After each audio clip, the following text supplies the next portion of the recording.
오늘 이 아침 우리가 들어야 할 하나님의 말씀은 로마서 16장 5절입니다.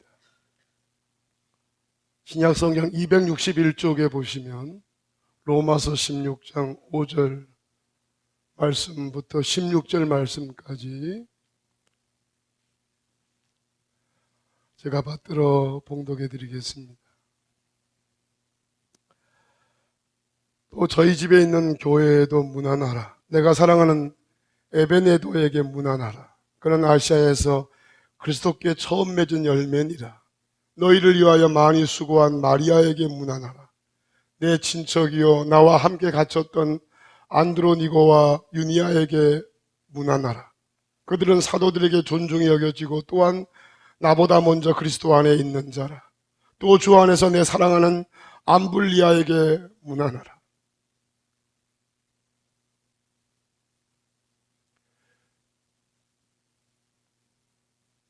그리스도 안에서 우리의 동력자인 우르바노와 나의 사랑하는 스다구에게 문안하라. 그리스도 안에서 인정함을 받은 아벨레에게 문안하라. 아리스토블로의 권속에게 문안하라. 내 친척 헤로디온에게 문안하라. 나기수의 가족 중 주 안에 있는 자들에게 문안하라. 주 안에서 수고한 두르베나와 두르보사에게 문안하라. 주 안에서 많이 수고하고 사랑하는 버시에게 문안하라. 주 안에서 택하심을 입은 루포와 그의 어머니에게 문안하라. 그의 어머니는 곧 내 어머니니라. 아순그리도와 블레곤과 허메와 아드로바와 허마와 및 그들과 함께 있는 형제들에게 문안하라. 빌롤로고와 율리아와 또 네레오와 그의 자매와 올룸바와 그들과 함께 있는 모든 성도에게 문안하라. 너희가 거룩하게 입맞춤으로 서로 문안하라. 그리스도의 모든 교회가 다 너희에게 문안하느니라. 아멘. 반갑습니다. 목회가 제가 지금 30년 거의 돼 갔습니다. 목회한 지 30년 가까이 돼가면서 제가 거쳐왔던 교회는 우리 단국교회까지 4교회를 거쳐왔습니다. 저는 시골서 목회를 아주 오랫동안 했습니다.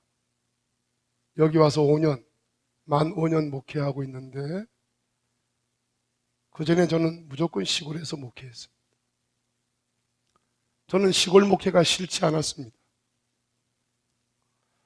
우리 아이들을 시골에서 키우는 것을 저는 아주 좋게 생각했던 목사였습니다. 그렇게 목회를 하다가 여기 단국교회까지 하나님이 인도해 주셔서 여기에 왔습니다. 여기는 저는 생각도 안 했던 교회입니다. 갑자기 하나님이 인도하셔서 제가 이곳에 부임을 하게 됐습니다. 돌아보면 다 하나님의 은혜였고 하나님의 인도하심에 따라서 목회했던 것 같아서 제가 의도적으로 목회하지 않고 하나님의 인도 따라 시골이든 어디를 보내주시든 저는 무조건 갔습니다. 그래서 하나님이 나와 함께 하시는 삶을 지금까지는 잘 살아왔습니다. 앞으로도 잘 살다가 주님 앞에 가야 되는데 그런 부담이 저는 늘 있습니다. 여기 군대 제대하신 남자분들, 군 제대하신 사람들이 군대 이야기하면 여자분들은 정말 삶이 너무 어렵죠. 너무 삶이 힘들어지는 거야. 군대 얘기하면. 뭐 아는 얘기를 해야 되는데 모르는 얘기를 하니까 너무 어렵죠. 근데 군대 제대하신 분들이 군대 이야기하면 병장 때 이야기는 또 안 해요. 항상 이등병 시절 얘기를 합니다. 왜 이등병 시절 얘기를 하냐? 그때가 힘들었거든. 그러니까 힘들었을 때 얼마나 힘들었는지 그게 머릿속에 잊혀지지를 않는 거야. 군대를 제대해도. 그래서 2등병 시절, 1등병 시절 얘기를 하는 거예요. 여기 남자분들은 다 공감해요. 이등병 시절이 힘들죠. 바짝 긴장해가지고 그냥 두렵고 힘들고 그랬던 시절, 고참들이 막 얼차려주고 때리고 하면 힘들었던 그때를 군대 생활 하신 분들은 떠올립니다. 마찬가지로 목회에도, 저같이 목회하는 목회자에게도 이등병 시절이 있을까 없을까? 이등병 시절이 목회자에게도 있습니다. 그러면 첫 목회가 이등병 시절인가? 아닙니다. 이등병 시절이라고 하는 얘기는 목회하다 보면 힘들 때가 있거든요. 그 힘들 때가 이등병 시절이죠. 힘든 이등병 시절을 목회자도 보낼 때가 있습니다. 그게 지금일 수도 있고 이전일 수도 있고 앞으로일 수도 있겠지. 그래서 목회자는 그때 기억이 가장 선명합니다. 이등병, 목회하면서 이등병 시절 때를 목회자도 제일 선명하게 기억하는 거죠. 하지만 이등병 시절만 있는 것은 아닙니다. 목회자에게도 병장 시절이 있습니다. 목회하다 보면 아주 재밌고 아주 너무너무 행복하고 이런 순간도 목회자는 겪습니다. 그게 병장 시절이죠. 어느 교회에서 목회를 하든 이등병 시절은 제가 돌이켜보니까 있었던 것 같아요. 눈물로 밤을 지새웠던 적이 한두 번이 아니었던 거예요. 제가 잘못해가지고 그랬으면 좋은데 뭐 잘못도 안 하는데 그렇게 힘든 시기를 보낼 때가 있었습니다. 근데 그 힘든 시절에 이등병 시절 때 기억나는 분들이 있어요. 마음에 지금도 잊혀지지 않는 분들이 있어요. 힘들 때 잊혀지지 않는 분들이 있어요. 어떤 분들이 있냐? 나를 힘들게 했던 분들. 그분들이 잊혀지지 않아요. 또 어떤 분들이 있냐? 그 힘들 때 힘이 돼줬던 분들.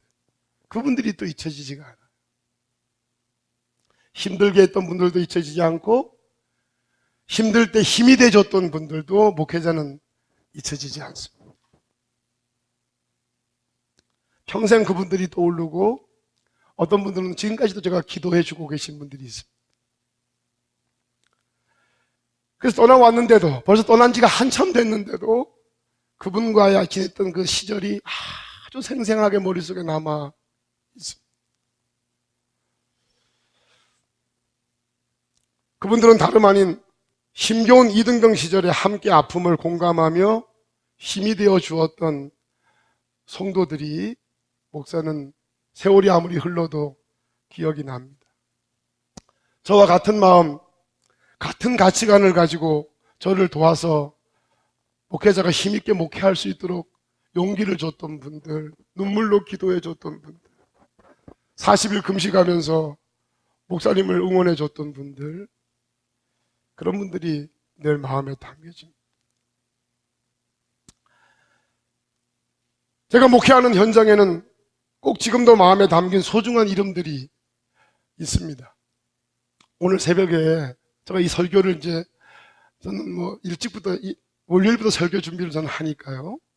준비를 하고 오늘 새벽 기도를 하면서 새벽 기도 말미에 제가 오늘 제목이 마음에 담긴 소중한 이름들이잖아요. 마음에 담긴 소중한 이름들. 이 제목 잊어버리지 않았으면 좋겠어요. 한번 따라해 봅시다. 마음에 담긴 소중한 이름들.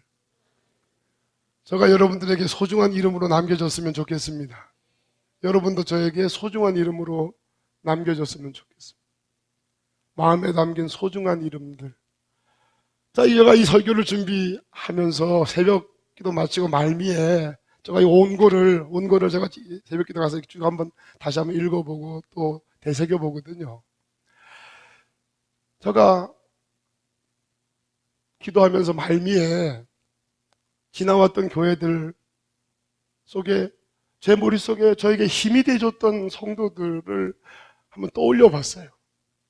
이름들을 다 이렇게 떠올려 보니까 그냥 생각하지 않았는데 막 번뜩번뜩 떠오르는 분들이 총 28명 정도 되더라고요. 28명. 이분들은 저를 힘들게 하신 분들이 아니고 아주 힘이 돼줬던 성도들이에요. 그분들이 한 28분 머릿속에 이렇게 막 떠올라요. 생각하려고 막 이런 게 아니고 그냥 떠오르는 거예요. 우리는 지난주 바울이 추천하는 사람들 3명을 만났습니다. 바울이 로마교회에다가 이 사람들을 추천합니다 하고 얘기했던 아름다운 마음에서 잊혀지지 않는 기억에 남는 소중한 이름들 3명을 만났습니다.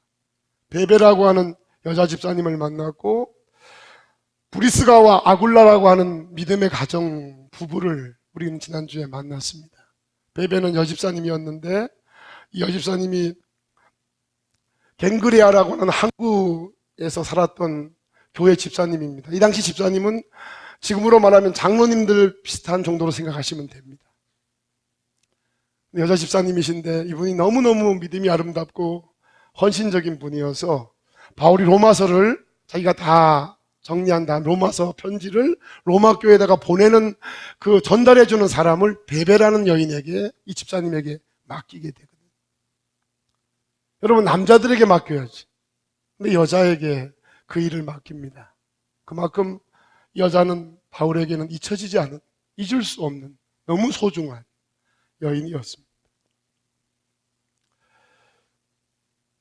신앙을 비롯한 모든 영역에 있어 남자들이 부끄러워할 만큼 믿음이 좋은 하나님의 여인들을 우리들은 지금도 교회에서 만나고 있고 성경에도 많은 그런 아름다운 잊혀질 수 없는 여인들이 나옵니다. 예수님의 공생애에도 12명의 제자보다도 더 아름다운 이름을 가졌던 여인들이 성경에는 나옵니다. 십자가의 자리에도 제자들은 다 도망간 그 자리에도 여전히 그 십자가 밑에 예수님 바라보면서 그분을 놓칠 수 없었던 여인들이 있습니다. 막달라 마리아를 비롯해서 많은 여인들이 있었습니다.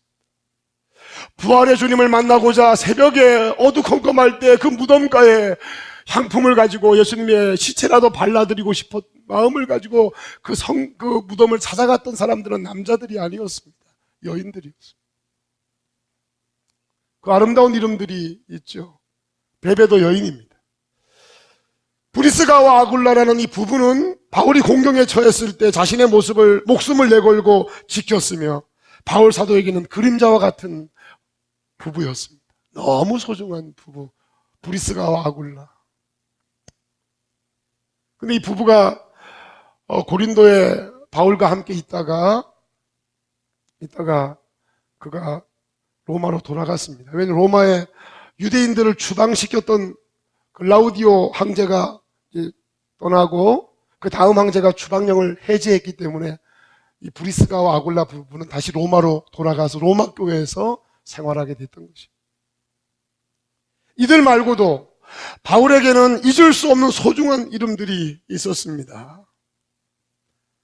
저는 바울 사도가 편지에 담고 있는, 오늘 본문에 담고 있는 그 이름들을 다 일일이 몇 명이 되나 세어봤더니 그 이름이 28명이더라고요. 제게 번뜩 떠올렸던 제가 지나왔던 교인들 28명과 똑같은 숫자.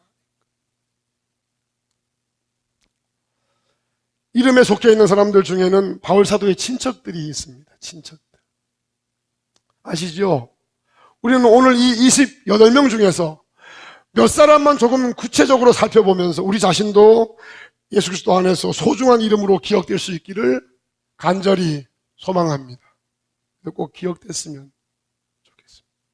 목사에게 기억에 남는 분들, 여러분 속에 기억에 남는 목사이기를 원합니다.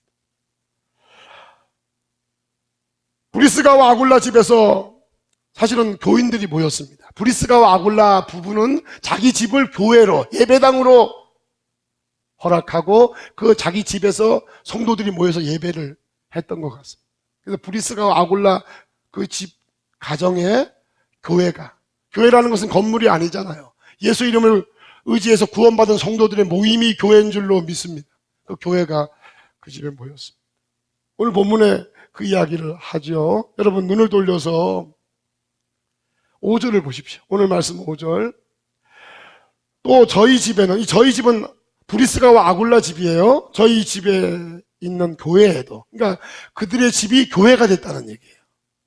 문안하라. 내가 사랑하는 에베네도에게 문안하라. 이 에베네도라고 하는 이 사람은 아시아 지방에서 처음으로 예수 그리스도를 영접한 구원받은 사람이었어요. 아시아 쪽에서 처음으로 예수를 영접했던 인물이 에베네도입니다. 그 다음에 보시면 마리아가 나옵니다. 말씀을 잘 보시면서 쫓아오십시오. 마리아는 로마 교회 성도들을 위해 수고를 많이 한 사람입니다. 수고를 많이 한 사람. 우리 교회도, 여러분, 우리 교회도 수고 많이 하는 성도들이 있습니다. 권사님들, 집사님들, 성도님들이 계십니다. 정말 이번 바자회 때도 정말 수고들 진짜 많이 했어요. 너무 많이 했어요. 우리 수고하신 분들, 여러분 응원하는 마음으로 박수 한번 했으면 좋겠습니다.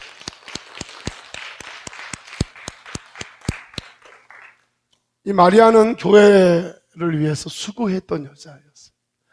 교회도 수고하시는 분들이 있어야죠. 수고하는 분들이 없으면 교회가 어떻게 유지가 되겠어요? 그 다음에 안드로니고와 유니아는 바울의 친척입니다. 바울의 친척. 한때 그와 함께 감옥에 갇히기도 했고 특별히 사도들에게 인정을 받았어요. 목회자들에게 인정받은 사람이었어요. 바울의 친척이지만 목회자에게 인정을 받았던 사람. 여러분, 다른 사람도 아니고 목회자에게 인정받는다고 하는 것은 우리가 무관심하게 지나칠 얘기가 아닙니다. 바울보다 먼저 예수님을 구주로 영접한 사람이기도 했습니다. 그 다음에 나오는 인물이 누굽니까? 암블리아입니다. 암블리아는 주님 안에서 바울이 사랑했던 사람이었습니다. 굉장히 많이 아끼고 사랑했던 인물이 암블리아였습니다.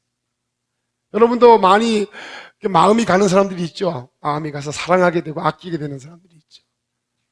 저도 지나다 보면 그런 분들이 있어요. 사랑스러운 분들이 있죠. 그 다음에 우르바노는 예수 그리스도 안에서 함께 일하는 동역자였고 바울에게 함께 일을 하며 힘이 되어 주었던 동역자였고 수다구는 사랑하는 자였습니다. 아벨라는 그리스도 예수 안에서 인정을 받은 자였고 그 인정받는다는 말은 아주 여러분들 귀담아 좀 들으실 필요가 있습니다. 여러분들 꼭 인정을 받아요. 아리스도블로의 가족도 여기 거론되고 있고요. 헤로디온도 바울의 친척입니다. 이 헤로디온도 바울의 친척이고 나기수의 가족을 주님 안에 있는 자들이라고 기억합니다. 나기수라고 하는 사람의 가족들을 이야기하면서 이 나기수 집안에도 교회가 만들어진 것이죠. 두루베나와 두루보사는 주님 안에서 수고를 많이 한 이들이었습니다. 이들도 아까 얘기했던 수고를 교회 안에서 헌신하고 봉사하고 수고를 많이 한 분들, 우리 교회도 그런 분들이 많이 계셔서 교회가 하나님 영광을 드러내는데 큰 힘이 되고 있죠. 버시 역시 주님 안에서 많이 수고하였으며 바울이 사랑하는 자라고 얘기합니다. 그 다음에 나오는 인물이 루포입니다. 루포와 그의 어머니는 주님 안에서 선택받은 자요, 루포의 어머니는 바울의 어머니라고 그렇게 고백되기도 합니다. 뒤에 조금 더 부연 설명하겠습니다. 루포는. 그리고 아순그리도와 블레곤과 허메와 바드로바와 허마와 그들과 함께는 성도들을 바울은 기억합니다. 빌룰로고와 율리아와 또 네레오와 그의 자매와 울룸바와 그들과 함께 있는 교회를 바울은 또 기억합니다. 이들이 바로 총 28명이고 그 교인들까지 다 이름을 거론하지 않은 모든 교회까지 다 치면 숫자는 더 많을 것입니다. 우리는 바울 사도가 기억하고 문안 인사를 하는 사람들 중에 루포라고 하는 이름을 가진 사람을 잠깐 만나려고 합니다. 이 루포는 마가복음 15장 21절에 보면 나오는 인물인데 들으십시오. 그냥 들으십시오. 마가복음 15장에 보면 마침 알렉산더와 루포의 아버지인 구레네 사람 시몬이, 구레네 사람 시몬 알죠? 예수님의 십자가를 대신 어떻게 했어요? 지고 갔잖아요. 구레네 사람 시몬이잖아. 이름은 시몬인데 그가 살았던 동네는 어디라고요? 구레네야. 구레네가 성이고 시몬이 이름이 아니고 이름은 시몬이고 그 사람이 이 당구동에 살았다는 뜻이에요. 구레네 사람 시몬이라는 뜻. 들으십시오. 마침 알렉산더와 루포의 아버지인 구레네 사람 시몬이 시골로부터 와서 지나가는데 그들이 그를 억지로 같이 가게 하여 예수의 십자가를 지우고, 그렇게 마가복음 15장에 말씀하고 있습니다. 구레네 사람 시몬이 누구의 아버지냐? 루포의 아버지라는 거예요. 루포. 오늘 우리 본문에 나오는 루포의 아버지. 자, 그런데 주목하십시오. 그런데 바울 사도가 말하고 있는 루포가, 오늘 본문에 나오는 로마서에 나오는 루포가 마가복음에 나오는 루포와 동일한 인물인가라고 하는 부분은 100% 확신할 수는 없습니다. 성서학자들도 그 부분에 대해서는 100% 확신적인 얘기는 못합니다. 왜냐하면 동일 인물이 같은 이름을 쓰는 그런 인물들이 여러 명 있을 수 있으니까. 저도 용수잖아요. 용수가 하도 좋은 이름이니까 얼마나 용수가 많은지. 제가 어렸을 땐 용수가 아주 천지였습니다. 마찬가지로 이름을 같이 동일하게 쓰는 사람들은 많잖아요. 지금도 여러분들 같은 이름 분들, 우리 교회도 그런 분들이 몇 분데요. 박미영 성도님 계신데 권사님 한 분도 박미영 씨죠. 그런 것처럼 루포라고 하는 이름을 가진 사람들이 여러 명 있었겠지. 그렇게 따지면 실질적으로 루포의 아버지라고 불려지는 이 구레네 사람 시몬과 여기 나오는 루포가 동일 인물이냐, 이 부분에 대해서는 100% 확신할 수는 없다. 다만 그렇게 추정한다라고 보시면 됩니다. 하지만 여러 가지를 추정해 볼 때 마가복음에 나오는 루포의 아버지 구레네 사람 시몬의 아들이 루포, 그 사람이 이 로마서에 나오는 루포인가라고 우리가 추정해 본다면 추정할 수가 충분히 있다, 이렇게 보여집니다. 만약 이 추정이 사실이라면, 마가복음에 나오는 구레네 사람 시몬의 아들이 루포라면, 그 루포가 본문에 나오는 루포라면 어떤 경로든 시몬이, 그의 아버지 시몬이 예수 그리스도를 구주로 영접했고 그의 가족 또한 그리스도인이 되었다라고 보는 게 타당하다. 그래서 아버지 시몬이 예수님을 구주로 영접하게 됐고, 그래서 그의 아들 루포까지, 그의 어머니까지 다 예수님 구주로 영접한 믿음의 가정이, 구원의 가정이 됐다, 이렇게 추정하는 것이 그렇게 무리가 되지는 않는다, 그렇게 보는 것입니다. 더욱이 바울 사도가 루포의 어머니를 자신의 어머니로 부르는 것으로 봐서 이들의 삶 또한 평이한 삶은 아니었던 것 같아요. 여러분 보세요. 그 위대한 사도 바울이 자기 어머니로 여겨질 만큼 그 루포의 어머니를 인정했다면 그 루포의 집안이 그냥 교회만 왔다 갔다 하는 정도의 성도는 아니었을 거란 말이에요.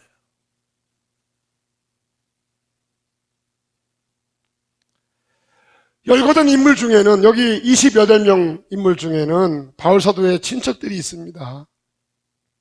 바울 사도는 로마서 9장에 보면 무엇보다도 고륙 친척이 구원받기를 원한다. 그들이 구원받기 위해서라면 내가 저주를 받아 주님에서 끊어질지라도 우리 고륙 친척이 구원받기를 원한다 라는 아주 간절한 마음으로 기도했던 사람이 바울이었습니다.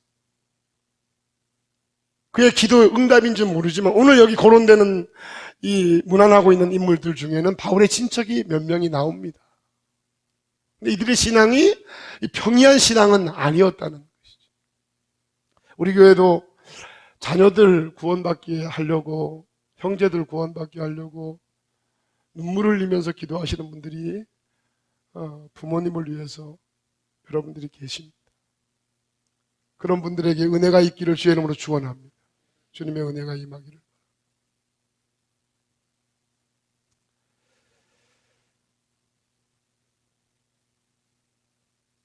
오늘 여기서 중요한 한 가지는, 여러분들 이 말씀을 오늘 잘 들으셔야 됩니다. 자, 오늘 우리가 28명의 바울이 문안하고 있는 잊을 수 없는 소중한 이름들, 그 이름들에게 공통점이 뭔가 하는 거죠. 도대체 바울은 왜 그들을 기억하는 건가? 바울에게 왜 그들은 소중한 사람들인가? 잊을 수 없는 사람들인가? 라고 하는 것입니다.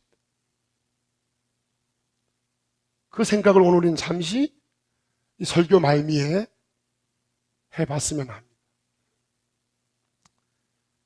지금 바울에게 기억된 이 사람들을 움직이게 한 힘이 뭔가? 이렇게 바울에게 기억이 될 만큼 온전한 하나님의 사람들로 세우시게 했던 그 힘이 뭐였을까? 바울 사도가 기뻐하고 있는 이 잊을 수 없는 소중한 이름들은 그 기준이 세상 공부 잘하는 사람들은 아니었던 것 같아요. 공부를 아주 잘하는 인물들을 바울이 머릿속에 마음속에 기억했던 것은 아닌 것 같습니다. 또한 능력이 아주 많은 사람들을 마음에 담고 기억했던 것은 아닌 것 같아요. 세상에서는 공부 잘하고 능력 많은 사람들이 기억될 수 있습니다. 다들 모든 부모들이 모든 사람들이 다들 세상에서 인정받고 이름이 좀 기억되게 하려고 그렇게 애들을 많이 씁니다. 근데 바울에게 있어서 기억되는 이 인물들은 공부 잘하고 능력 있는 사람들은 아니었던 것 같아요. 기준은 그게 아니었어요. 재능이 뛰어난 사람들도 물론 아니었을 거라고 생각합니다. 권세가 있는 사람들도 물론 아니었을 거라고 생각합니다. 권세나 재능이나 능력이나 머리가 뛰어난 사람들이 바울에게 기억되는 기준은 아니었을 거예요. 저도 목회를 하면서 성도들을 대하면서 저가 이렇게 기억에 남는 분들 아까 얘기했잖아요. 그런 분들이 저에게 어떤 기준이었을까? 어떤 사람들이 이렇게 제 머릿속에 마음속에 잊혀지지 않는 소중한 인물들로 기억에 남는 걸까? 그 기준은 그런 것은 아닙니다.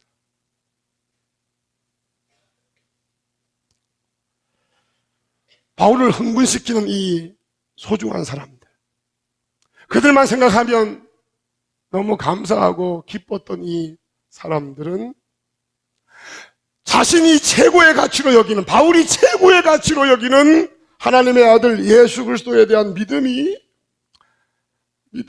충만해서 바울 자신이 바라보는 가치에 이들도 여전히 그 가치에 눈을 고정하고 갈아엎어진 옥토와 같은 밭을 가지고 늘 주님 앞에 설 때마다 눈물로 회개하고 감사하고 찬양하며 존귀하신 예수 그리스도라고 하는 이름의 가치 앞에 다들 기뻐하고 그 예수님이 머리로 올라가지 않고 가슴에 머물러서 그 예수가 자신들을 움직이게 하는, 예수가 살게 만드는 그런 사람들이었을 것입니다. 그런 사람들이었기에 바울은 그들을 잊을 수가 없었습니다. 제가 목회하면서 오늘은 우리가 서로에게 소중한 사람들을 기억하는 시간이니까, 아까도 찬양 말씀 이 성경 읽다가 제가 울먹했잖아요. 순간에 이렇게 읽는데 번뜩 떠오르는 거예요. 저와 함께 생활했던, 지금도 기도에 담고 늘 함께 지내고 있는 그 사람이 번뜩 뒤에 속에 떠올라요.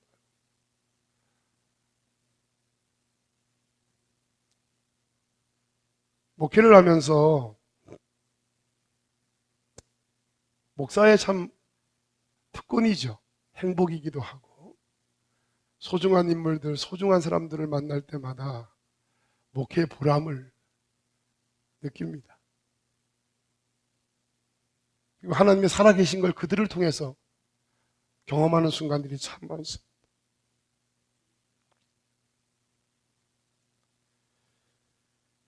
같이 울어주고 같이 아파해주고 모두가 등을 돌릴 때 여전히 그 편에 서서, 예수의 편에 서서 같이 소중한 가치를 붙잡고 씨름했던 분들이 저에게도 있습니다.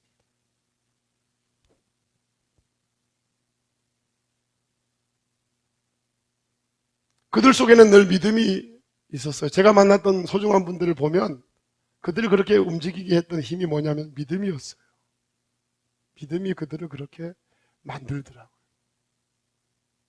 인격이 훌륭해서라기보다는 배운 게 많아서라기보다는 믿음이 너무나 분명하니까 믿음 때문에 다 참아내고 속으로 다 삼키더라고요. 여기 앞에 서서 일하시는 분들 잘 들으세요. 목사를 비롯해서 모두 앞에 서서 일하시는 분들은요, 삭히는 능력을 가져야 됩니다. 소화력이 없으면 앞에서 일할 수 없습니다. 사람은 다 다르거든요. 내 마음 같을 수는 없습니다. 조금 마음에 안 들 때도 많죠. 그럴 때는 여러분 예수님 보고 그저 말하지 말고 말로 막 문제를 풀려고 하지 말고, 여러분 말로 푸는 건요 절대 안 풀어집니다. 더 문제가 복잡해지죠. 그저 소화하고 속으로 꾹 예수 바라보고 참아내면서 그냥 주님 앞에 속상한 얘기하고 하나님 상대하시고 그렇게 가시면 여러분 주님 살아계신 줄로 믿습니까? 주님 살아계십니다. 우리 만져줍니다. 힘을 주십니다. 그리고 문제도 깔끔하게 풀어주십니다. 그러니 일을 하실 때는 아무래도 여러 가지 일을 만나게 되는데요. 그럴 때는 감정도 다 삭히고 말도 다 삭히고 그렇게 해서 소리를 다 줄여야 됩니다. 그러면 그 가운데 성령이 일을 하십니다. 근데 삭히지 못하잖아요? 여러분 느껴보셨는지 모르지만 반드시 사탄이 개입합니다. 상처받게 하고 서로 이렇게 나누어지게 되고 그렇게 됩니다. 성도 여러분, 난 여러분들 오늘 저는 이 온주에 와서 너무 행복한데요. 목회하면서 하나님이 허락해 주시면 오래 있고 싶어요. 여러분과 오랫동안 함께하고 싶어요. 저는 제가 결정해서 목회지를 옮긴 사람은 아니었기 때문에 하나님이 허락만 해주신다면 그래서 오랫동안 목회하고 싶어요. 저도 여러분에게 소중한 사람, 우리 목사님은 참 소중한 목사님이야 라고 변함없이 기억됐으면 좋겠고, 저와 함께 동행하시는 여러분들도 저에게 여러분만 떠올리면 너무 마음이 기분 좋고 행복하고 그런 분들로 기억될 수 있기를 간절히 소망합니다. 이제 말씀을 마치려고 합니다.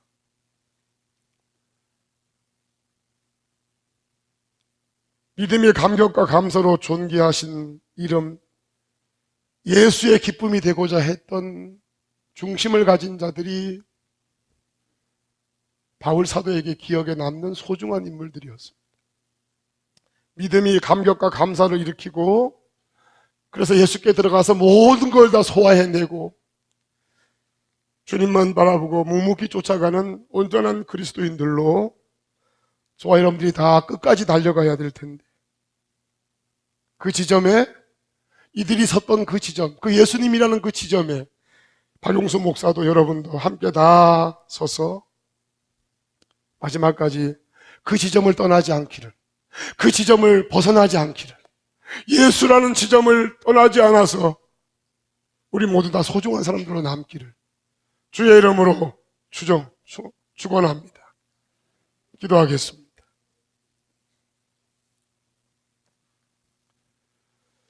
하나님 아버지 감사합니다. 오늘 마음에 담긴 소중한 사람들, 이 주제의 말씀을 가지고 함께 은혜를 나누었습니다. 주님, 기도하기는 박용수 목사가 성도들에게 소중한 이름으로 늘 남아있기를 소원하고, 우리 성도들이 부족한 종에게 소중한 이름, 힘든 시기에 묵묵히 힘이 되어 주었던 소중한 이름들로 늘 마음속에 기억으로 남겨지기를 소원합니다. 그러려면 우리가 서 있는 지점이 예수님이어야 될 줄로 믿습니다. 예수님의 십자가의 속의 은혜의 자리에 서 있게 하시고, 나 때문에 조롱받은 예수님의 아픔의 자리에 우리가 늘 서 있어서 예수님 때문에 아름다운 이름으로 기억되는 삶이